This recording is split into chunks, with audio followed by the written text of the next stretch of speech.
Okay, so welcome. Thank you for joining us. Today we're talking about DSPD, the application, the services, and eligibility. DSPD is the Department of Services for People with Disabilities, and today our presenter is from DSPD. We're very lucky to have Jamie Douglas here. She's the administrator for applications, eligibility, and intake. And I probably said that a little bit wrong, but she does a lot and she's very knowledgeable about this process.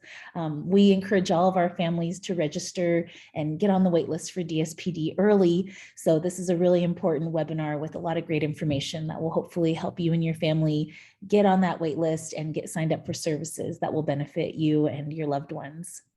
Okay, so Jamie, I'm going to hand the presentation over to you. Thank you so much for being here. Yeah, thank you for having me. Today, we're just going to go over some very basic information about DSPD intake and some other basic information about the waiting list. Obviously, you are more than welcome to ask any questions that you might have, and I will work to answer every question. So I'm just going to get started. Oop, if I can let's make sure I don't mess up. So what DSPD runs, essentially, we have three main waivers that we work with. There are actually 8 Medicaid waivers now. Our limited supports waiver was just approved, so that has been added. But DSPD works specifically with the community supports waiver for individuals with intellectual disabilities or related conditions. We have an acquired brain injury waiver and a physical disabilities waiver. So a Medicaid waiver program allows federal and state funded programs to waive certain Medicaid statutory requirements to allow people to provide greater services in community settings. So it's a way to be able to give Medicaid support plus the services that DSPD provides to people. Usually it's different from state to state. Federal programs like Social Security also come into play. So we have a very specific criteria for our community supports waiver. That's for intellectual disabilities or related conditions. A related condition can be Down syndrome or autism, fetal alcohol syndrome, cerebral palsy. There's a lot of other related conditions as well that we take a look at. We do need information to complete an intake. So individuals and or families send in an intake packet, which is some very basic information. We have a release of information in there. We have a basic, we call it our 1-1 form. It just has basic information. We also require a psychological evaluation for anyone over the age of 7, a developmental assessment for anyone under the age of 7. And we have very specific requirements. Has to be completed by a licensed psychologist, a PhD or a PsyD. Has to be updated within the last 5 years. We need full-scale IQ testing, adaptive behavior testing, autism testing if that's applicable. Sometimes we need an ICD-10 code, which is a diagnostic code from a doctor as well. But your intake worker, once you submit some of your intake packet, even if you don't have everything ready, your intake worker will go over what else is needed for your specific application. We also require that you not only have a eligible diagnosis, but you meet 3 out of 7 functional limitations that are listed on this slide: self-care, expressive receptive language, learning, mobility, self-direction, capacity for independent living, and economic self-sufficiency. We do some DSPD assessments with families and clients, and we collect information to look specifically at those functional limitations. A lot of people send in IEPs. That's really good information that we can use. We can't use it for a diagnosis. We can use it for collateral information. So if kids are in school, I always encourage families to send in what the school has already completed so that your child or adult doesn't have to complete additional testing that they may have already done.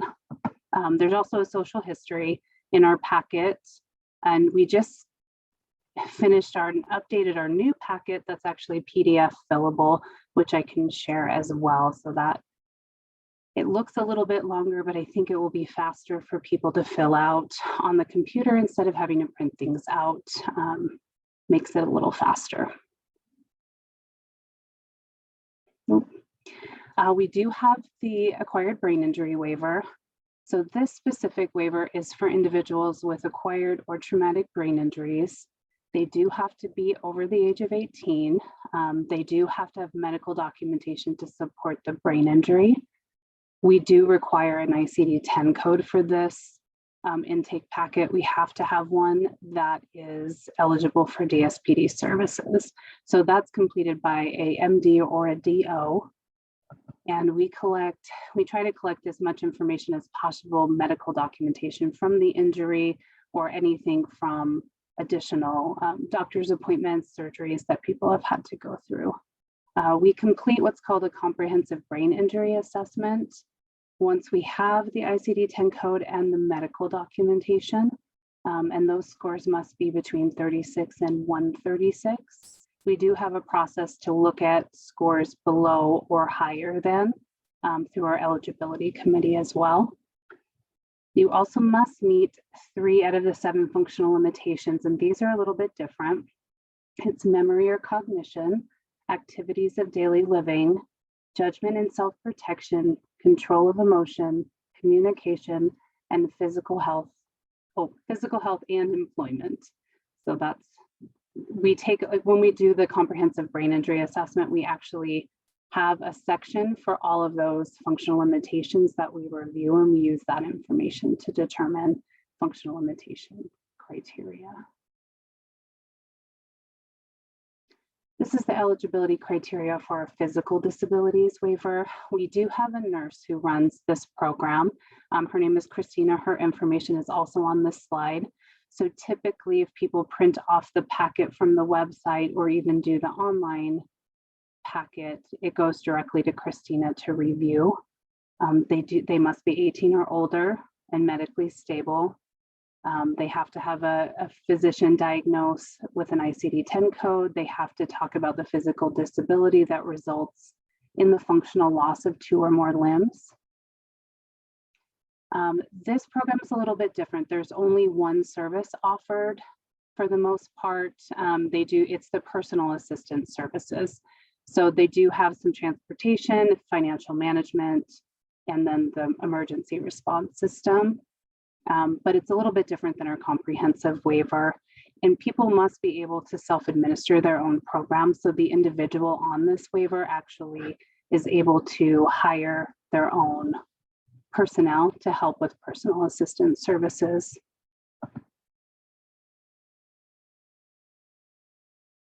So there's 3 ways to get started with an intake.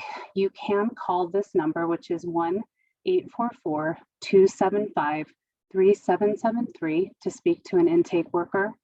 We have 2 people on the phones Monday through Friday, 8 to 5. They can send you the Form 1-1 to get started. They can also answer any questions that you might have. They can look up to see if you've started an intake in the past, or they can email you out the form so you can submit things on your own when you're ready. You can print out the intake packet and fill it out and return it. We do have a DSPD intake email that you can send it to that's on the packet as well. And you can also apply online. So My Steps is the system that we've created for individuals to sign up. So basically someone sets up an account and then they can complete the application and upload the documents needed for eligibility. So that's kind of doing it on your own if you feel like it. But like I said, you can always reach out to an intake worker. You can submit all the documentation to them directly too, if you feel like that's an easier process for you. So this kind of goes over the next step once the caseworker is assigned. So once we have that initial form, the intake packet, or the online application, we assign that to an intake caseworker. So they look at the information that's been submitted and look at what might still be needed for each application. So if you've sent in the intake packet, that would include the social history, the release of information. Sometimes people can send in the social security card, the birth certificate, guardianship paperwork. These are all documents that you can upload in the online application as well if you want to. So the intake worker reaches out and tells the family or the client what else is needed for the particular case to get completed. We are able to help with psychological evaluations if people do not have the ability to get a new one and a new one is needed. We do what's called a consult as well. So our contracted providers can review information that's already been completed and give us what we call a consult, which would just be a basic overview. They would review the functional limitations and also review the diagnosis and give us a diagnosis code that we can use. So if the family does need help with the application, the intake caseworker can make arrangements to do it in any way that they need to. They can go meet with families too if that's something that's needed. We do expect that families submit as much as they can, but if you put enough information on the release, we're able to request some of the documentations as well. I think one of the things that we see all the time is people will put the name on the top, but they won't fill out the form to say where we can collect documentation. So that's a big help for us. So we're able to help clients collect things from schools, hospitals, whatever we need. So after all the documentation is received and reviewed, the caseworker will set up an appointment to complete division assessment. So that includes our needs assessment questionnaire. We have something called the Form 19, which we use to determine the functional limitations. So we do an interview, we review all the psych evals, we do the needs assessment questionnaire, and then we complete these other forms.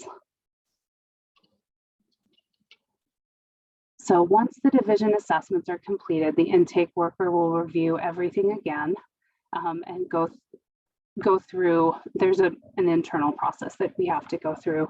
They may have to take it to what we call our eligibility committee to review if there's some questionable things or if somebody doesn't believe that a functional limitation is being met. We have a committee with a psychologist on it that reviews all of that information. So once eligibility is completed, the family will receive a notice of agency action notifying them of the decision. If approved, the person's name goes on the waiting list. If not, the person can send a form in to start a division resolution process if they wish, if they want to have a review. We do an informal review, and there's also a more formal process that people can request. So once somebody's on the waiting list, we have intake workers and waiting list workers. They're both on the same team, but they do separate things. So your intake caseworker will send your contact information to your waiting list caseworker, and they'll also provide that waiting list caseworker's information to you. Once you're on the wait list, it's not first come, first served, but based on need. So our needs assessment questionnaire is actually the tool we use to rank everyone on the waiting list. So we look at severity of need, caregiver support, and time on waiting list. That all determines the actual ranking that each person has on the list. So every year, waiting list caseworkers will contact each person and or family to update the waiting list survey and the needs assessment questionnaire. So the waiting list survey is simply, do you want to continue to be on the waiting list? Has anything changed? Are you interested in different services? So we go over that information, and we also make updates to that needs assessment questionnaire every year. This helps us to keep our waiting list very up to date and current. So families and clients are encouraged to contact waiting list workers to make updates or if there are any crisis situations.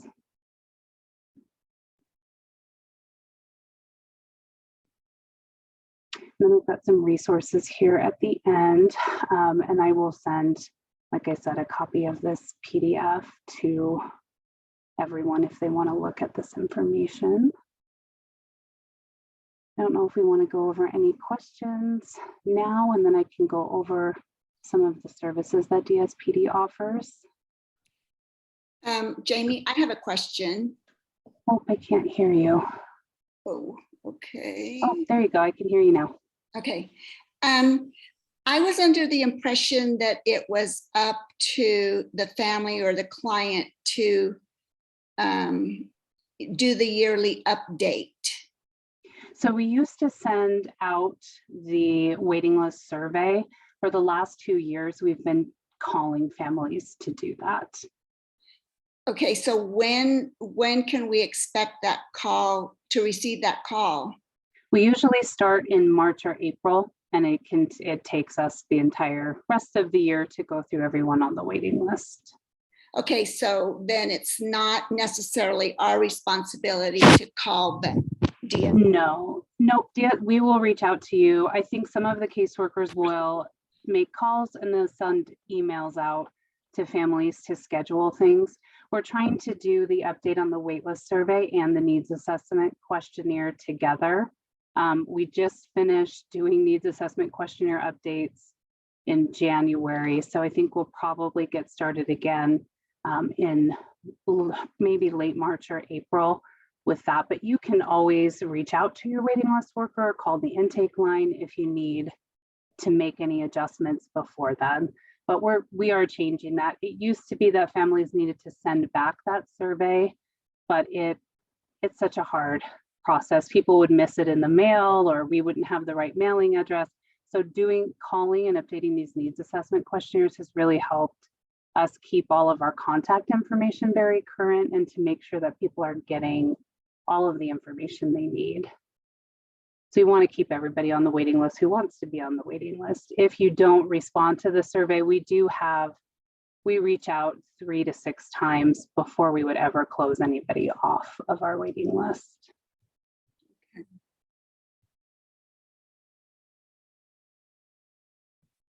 Does anybody have any other questions?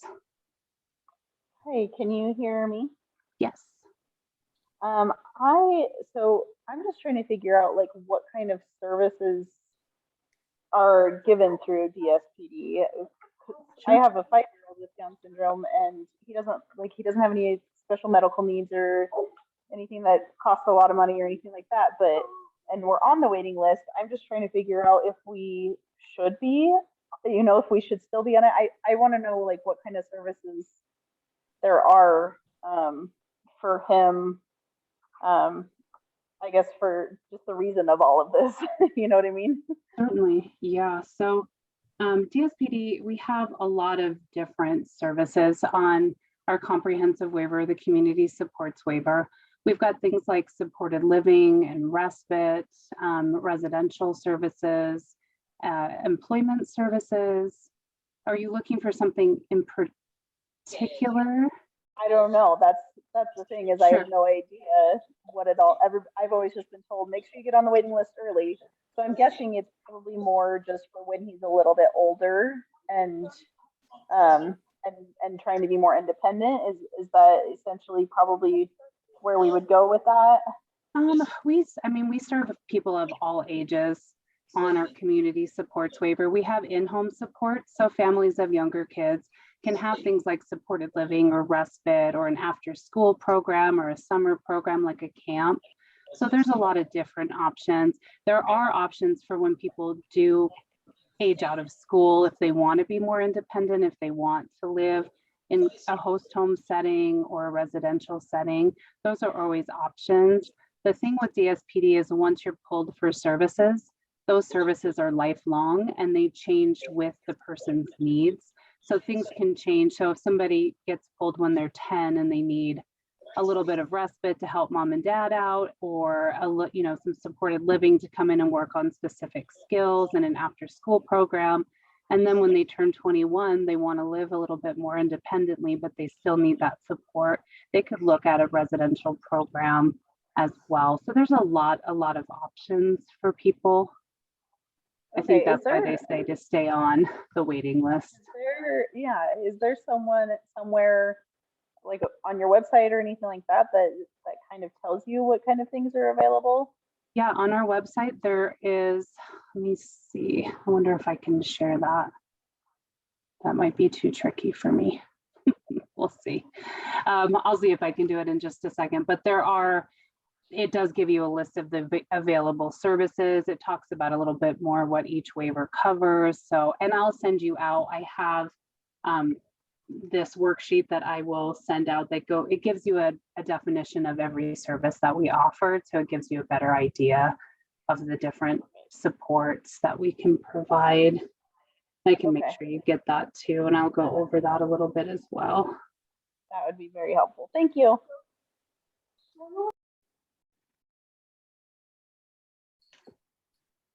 Anybody have any other questions? I have another question, but it looks like Taylor has a question in the chat. Oh, I didn't read the chat. Let's We see. have, Jamie, I'll read the chat for you. We have a success story here, a comment in the chat. My parents did this for me when I was growing up, and now I am living independently with roommates. Great. That's what we want to hear. Okay, Dinah, back to you.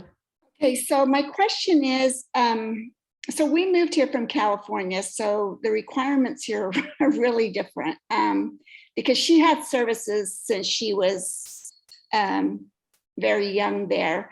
Mhm. And, but the psychological evaluation, it was really hard for me to find somebody to do a psych eval. And what I don't understand is, it seems like the psych eval should be on an individual basis. I don't understand why you need one every 5 years. I mean, my daughter's condition is not going to change. She has Down syndrome. And so I'm just a little confused about that requirement.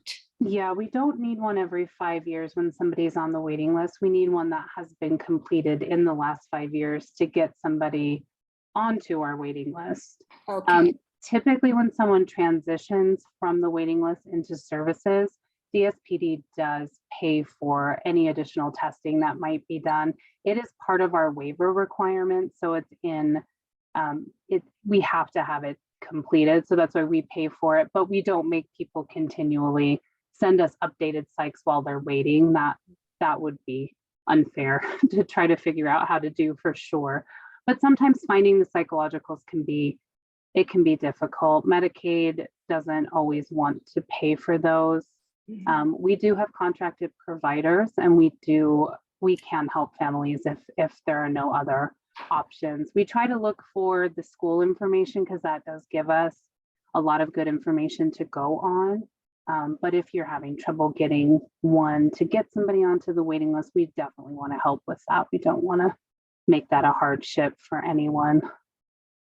Okay, thank you for clarifying that. I thought I was going to have to get one every 5 years. Nope. Oh Once you're on the gosh. waiting list, you don't have to get a new one until we're transitioning the person off of the waiting list. We may need updated testing at that time. Okay.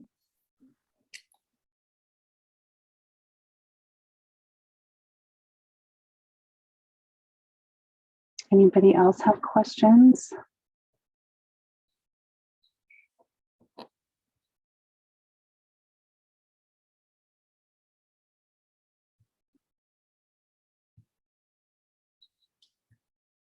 All right, well, I'm going to go over some of the services that we do offer.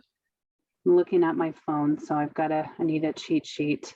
I think so. I'll just kind of run through the list, and then if people want an additional definition of some of these, I'm happy to go into more detail, but I don't want to bore you by reading a 2-page document either. So let me know if you do have questions. So we do have behavior supports, chore services, companion services, day services, environmental adaptations, financial management service, post-home services, professional parent supports, residential supports, respite care, support coordination, supported employment, supported living, and transportation services. And those kind of break down a little bit more. There's some different levels for a lot of these services as well, but those are the basics. Does anybody want a definition or more information about any of those specific services?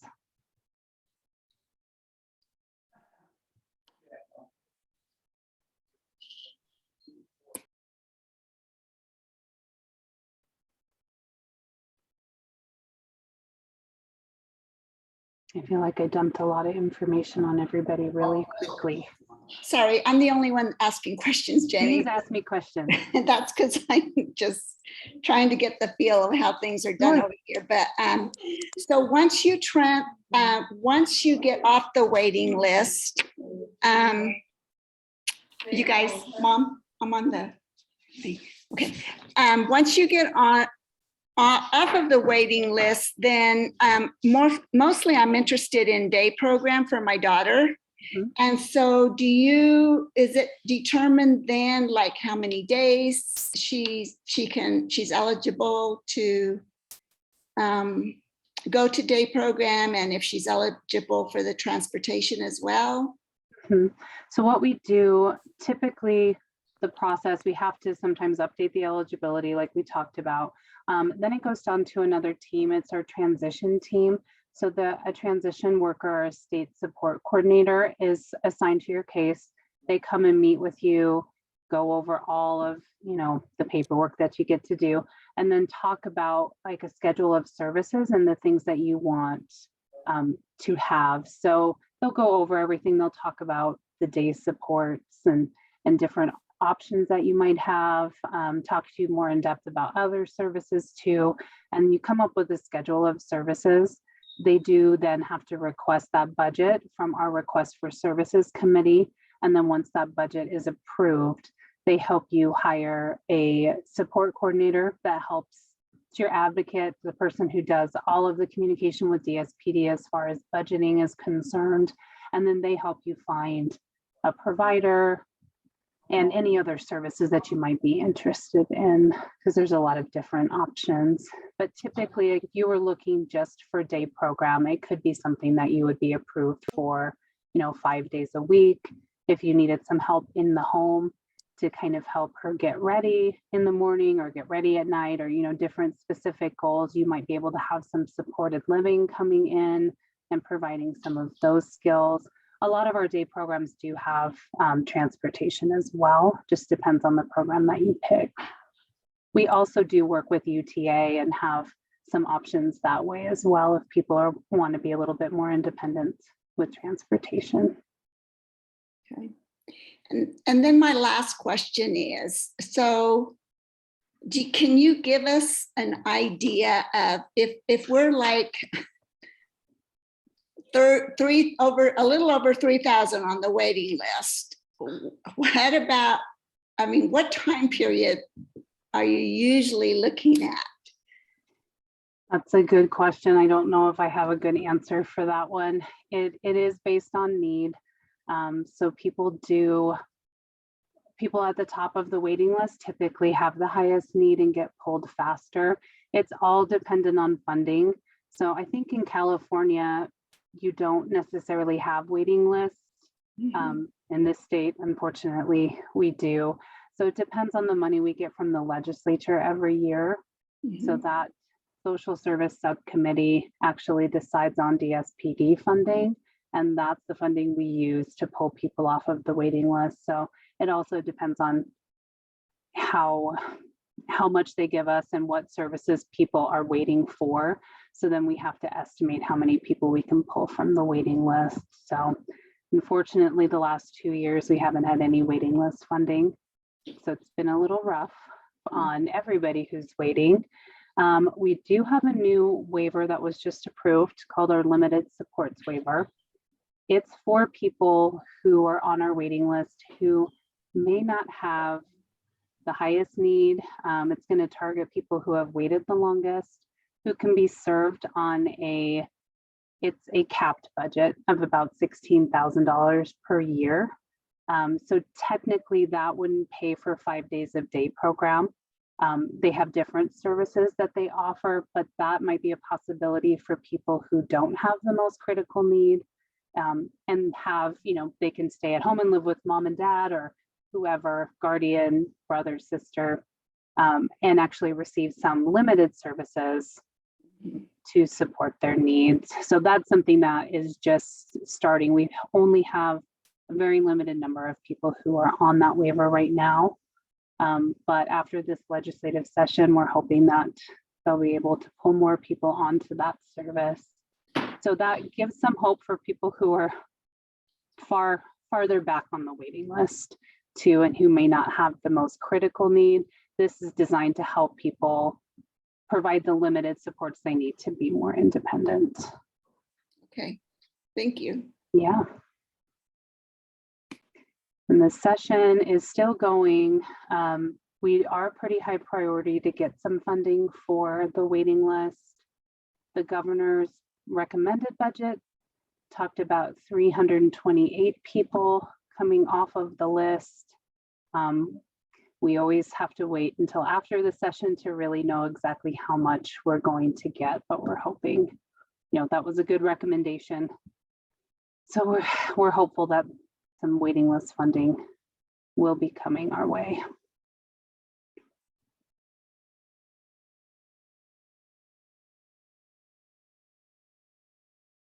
Is there another question in the chat?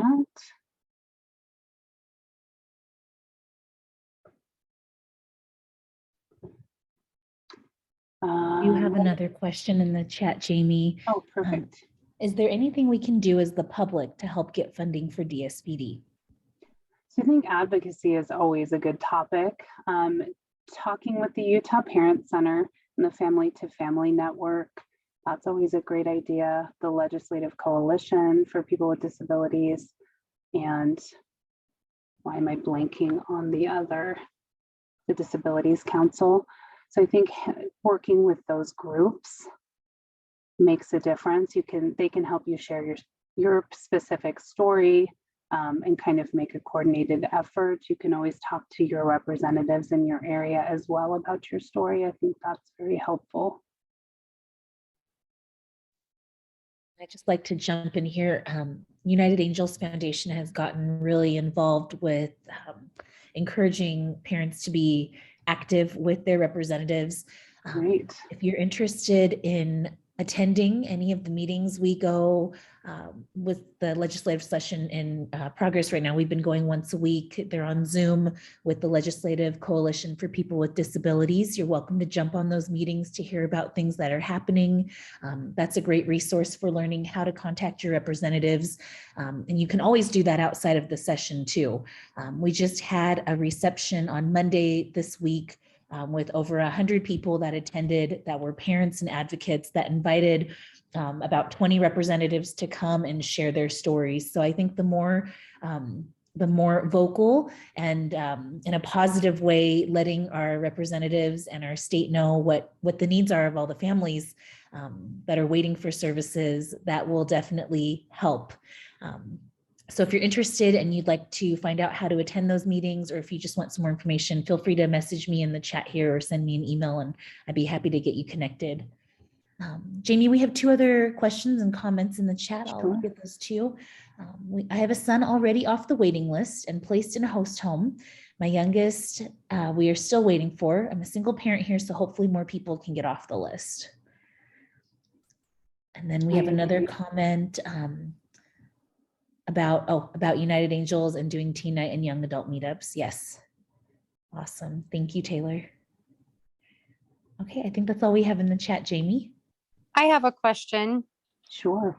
About the waiting list. So if we didn't get on, I know I was told to get on when my daughter was younger and never did. So now I'm just wondering if it's like a lost cause that I'm never gonna get. I mean, she's 12 now, and I know I should have done this 12 years ago and I didn't. So I guess I'm just wondering if there's even any hope to ever, if it's too late.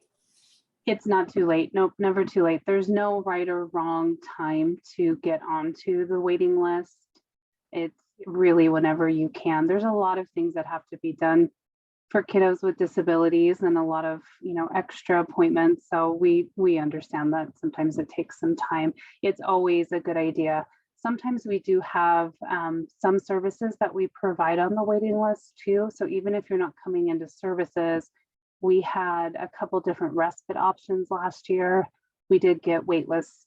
We got money from the CARES Act, and we used that to provide caregiver compensation and respite for, I think, about 1,100 people September through December of 2020. And then we were able to do that again for people in April through June. So even though it was a short time, we were able to provide some of those supports. And sometimes we do what's called our one-time respite program. If we have funding that we have certain different types of funding sources that we can't use for ongoing services, but for services on the waiting list.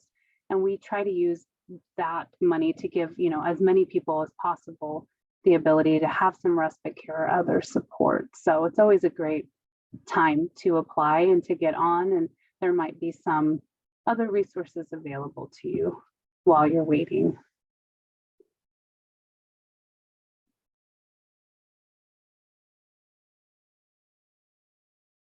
I think it is actually easier to when you've got a kiddo in school and you have an IEP and you have some of that testing, because we can really use that as collateral information and figure out a way, what else we might need to find them eligible.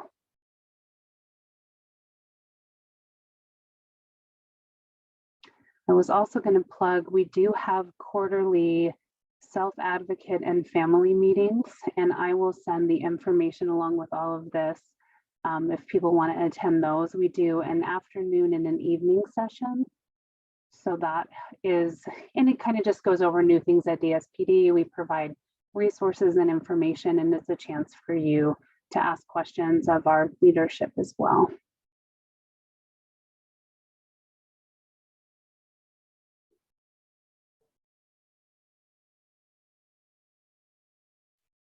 Do we have any other questions? I have 2 questions in the chat. I will send you the link for the meetings on the LCPD. And then we have another question here. This delay in applying also happened to us. We were in survival mode for years. Now, although we're on the wait list, it seems hopeless because we've waited so long. Yeah. Understandable to feel that way for sure. I always encourage people to reach out to waiting list workers because they do have a lot of resources and they want to help to connect people. You can also update any of your needs assessment questions if there's any new information, just to make sure everything is as updated as possible.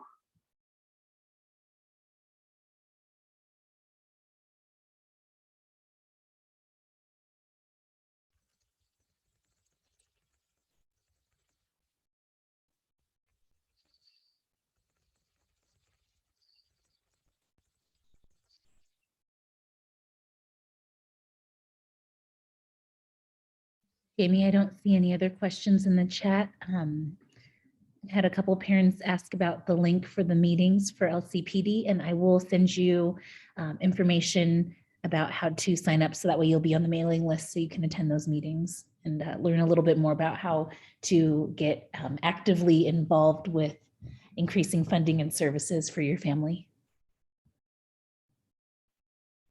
And I'll send some other links and resources that you can send out as well, along with the PDF and then the available services from DSPD. Awesome. Thank you, Jamie.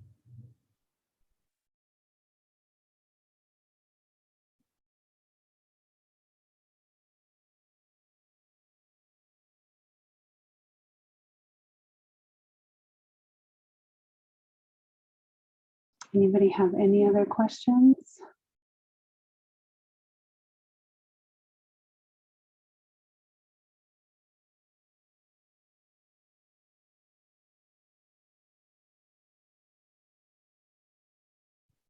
Amy, I know we're going to send out some handouts and the slides. Do you have a slide available right now that we can, or I can just throw your email into the chat as well? Is that the best way for folks to contact you if they have any follow-up questions? Yeah, we can put that into the chat too.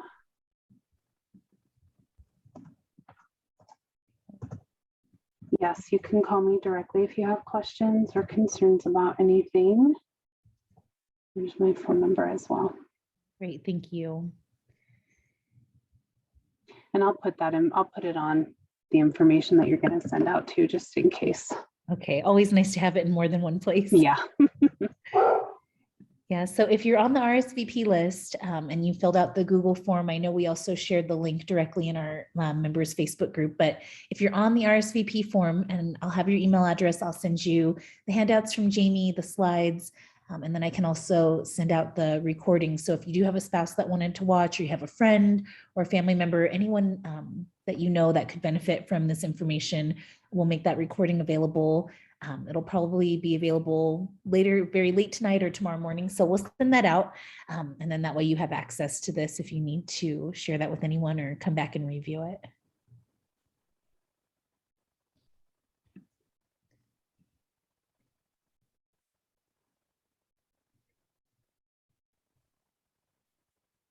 Awesome. Any other questions?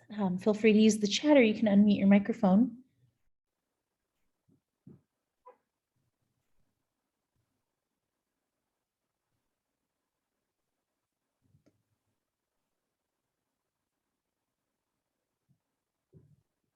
Okay, well, Jamie, I think that's all for our questions and comments here. Thank you so much for putting this presentation together for us and taking the time this afternoon and early evening to give us the information and also extend your support for families that want to reach out and get some more information or questions for follow-up. Really appreciate all of the support that we have and, being able to share these resources. Again, we encourage early application for DSPD. There is the wait list, and then, being able to follow up as well. So Jamie, thank you so much. When I get those slides and handouts from you, I'll send them out to everybody. We'll make those available. And thank you all of the parents and families that joined us today. We hope you guys have a great evening and enjoy the rest of your night. Thank you. Thanks, everyone. Bye.